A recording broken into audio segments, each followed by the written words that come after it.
Международный аэропорт Бейрута имени Рафика Харири — единственный действующий коммерческий аэропорт в Ливане.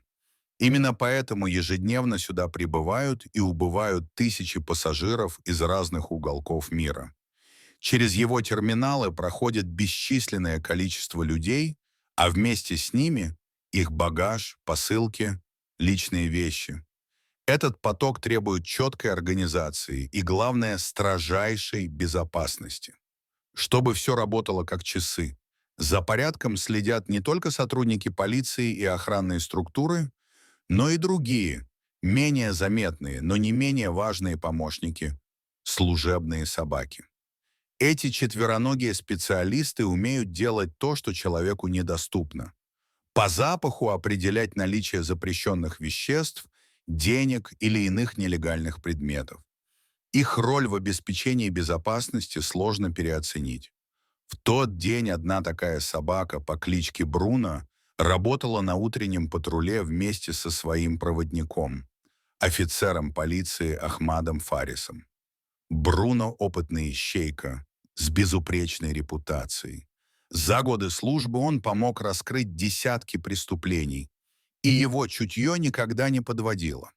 Он был спокоен, сосредоточен и обучен реагировать определенным образом на находку. Если он садился у объекта и смотрел на него пристально, это был сигнал. Нужно проверить. Как обычно, они двигались по залу прибытия, сканируя багаж и людей, казавшихся обычными пассажирами. Никто особо не обращал на Бруно внимания. Все знали, что милый пес — не просто любимец публики, а работник, и отвлекать его нельзя. В какой-то момент Бруно внезапно остановился и повернул голову. Его внимание привлек человек, сидящий в углу зоны ожидания. Это был, казалось бы, ничем не примечательный пожилой мужчина. На нем была простая серая шляпа, очки в толстой оправе и коричневая накидка.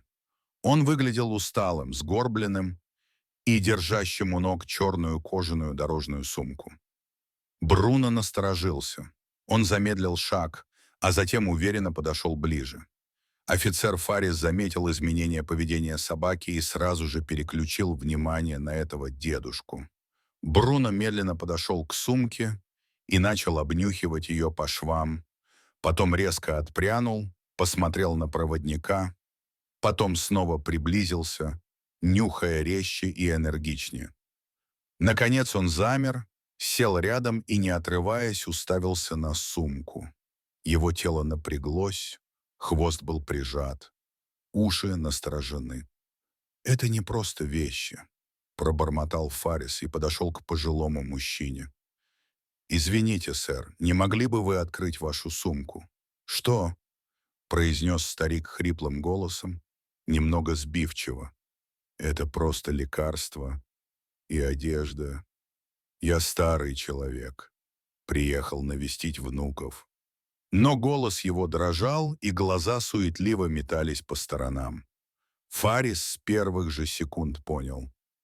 Что-то не так. Он жестом подозвал двух коллег и попросил дедушку встать и пройти с ним в отдельную комнату для досмотра. Когда его вели, Бруно продолжал идти рядом, не отрывая взгляда от сумки.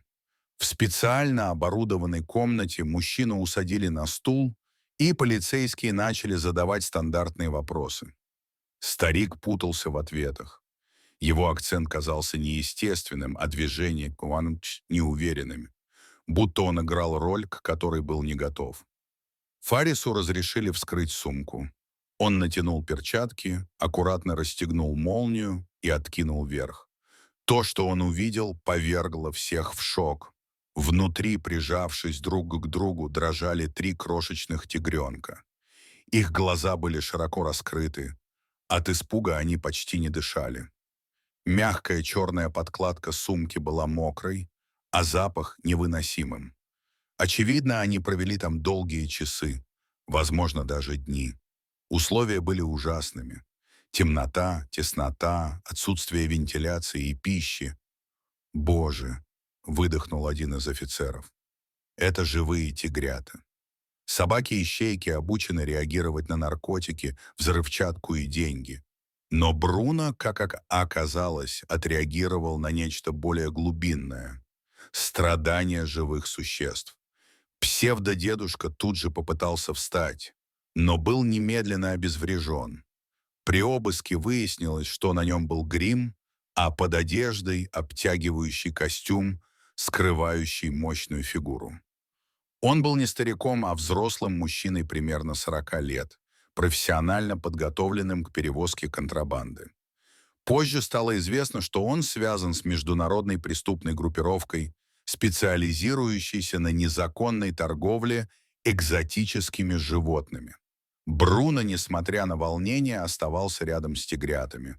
Он вел себя не как ищейка, а как защитник. Он, виляя хвостом, принюхивался к каждому из малышей, как будто проверял, все ли живы.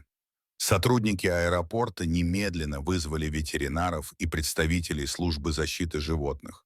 Тигрята были в критическом состоянии, обезвожены, истощены, в их шерсти ползали паразиты. Одного пришлось немедленно подключить к капельнице прямо в здании аэропорта. В следующие дни за судьбой тигрят следила вся страна. Их отправили в специализированный приют, где им была оказана квалифицированная помощь. Спустя несколько недель, когда они окрепли, стало известно, что их назвали Майя, Таня и Антон в честь волонтеров, помогавших с их лечением. Им удалось выжить, и они были перевезены в специализированный реабилитационный центр в Южной Африке, где должны были жить в условиях, приближенных к естественным. Расследование показало, что тигрята происходят из одного помета из украинского зоопарка. Это был уже не первый случай, когда из этого зоопарка исчезали редкие животные. Впоследствии директор зоопарка был арестован и осужден на длительный срок, а зоопарк закрыли. А Бруно, герой, собака, которая просто делала свою работу, стал символом сопротивления контрабанде и получил множество наград. Его фото появилось в газетах, на телевидении и даже в школьных учебниках. Он стал олицетворением верности, интуиции и спасения. А старик, пытавшийся пройти незамеченным, был признан виновным в контрабанде, жестоком обращении с животными и даче ложных показаний. Его ждал суд и длительное заключение. Но больше всего люди запомнили не его.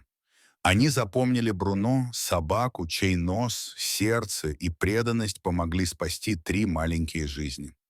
Дорогие зрители, подписывайтесь на канал, ставьте лайки, пишите комментарии. До новых встреч!